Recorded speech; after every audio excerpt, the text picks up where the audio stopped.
కీర్తి సురేష్ తన గ్లామర్తో పాటు టాలెంట్తో ఇండస్ట్రీలో తనకంటూ ప్రత్యేకమైన గుర్తింపు తెచ్చుకుంది. ప్రస్తుతం ఈమె తన మొదటి బాలీవుడ్ చిత్రమైన బేబీ జాన్తో బాలీవుడ్లో అడుగుపెడుతోంది. ఈ సినిమాలో ఆమె నటిస్తున్న లుక్ సోషల్ మీడియాలో వైరల్ అవుతోంది. ముఖ్యంగా బ్లాక్ శారీలో కీర్తి సురేష్ అందంగా కనిపిస్తూ అభిమానుల హృదయాలను గెలుచుకుంటోంది.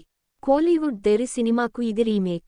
మొదట తన సినీ ప్రస్థానాన్ని తెలుగులో ప్రారంభించిన కీర్తి సురేష్ ఫాస్ట్గానే స్టార్ హీరోయిన్ స్థాయికి ఎదిగింది.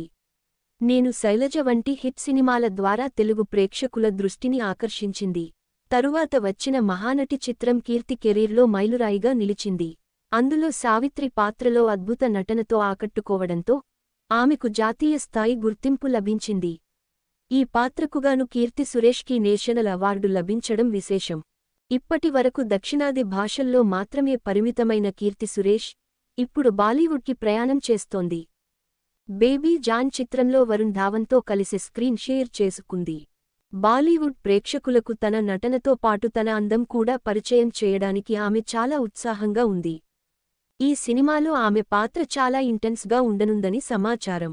కీర్తి సురేష్ కెరీర్లో ఇటీవల సర్కారు వారి పాట, దసరా లాంటి సినిమాలు బాక్సాఫీస్ వద్ద గట్టిగానే హైలైట్ అయ్యాయి. అయితే ఈ చిత్రాల ద్వారా కీర్తి తన నటనతో పాటు ఫిజికల్ ట్రాన్స్ఫర్మేషన్లో కూడా తన ప్రత్యేకతను చాటుకుంది. ఆమె అద్భుతమైన నటనతో ప్రతి పాత్రలో కొత్తదనం చూపిస్తూ ప్రేక్షకుల హృదయాలను గెలుచుకుంటుంది. ప్రస్తుతం కీర్తి సురేష్ నార్త్ మరియు సౌత్ ఇండస్ట్రీల్లో బ్యాలెన్స్ చేస్తూ 2 భాషల్లో కూడా తన క్రేజ్ను కొనసాగిస్తోంది. బాలీవుడ్లో తొలి సినిమాతోనే మంచి పేరు తెచ్చుకోవాలని ఆమె ఆశపడుతుంది. ఈ ఫోటో ద్వారా ప్రేక్షకులు ఆమెపై ఉన్న అంచనాలు మరింత పెరుగుతున్నాయి. బేబీ జాన్ సినిమా క్రిస్మస్ కానుకగా డిసెంబర్ 25న విడుదల కానుంది. మరి ఎమ్మడు అక్కడ స్టార్ హీరోయిన్స్తో ఎలాంటి పోటీని ఎదుర్కొంటుందో చూడాలి.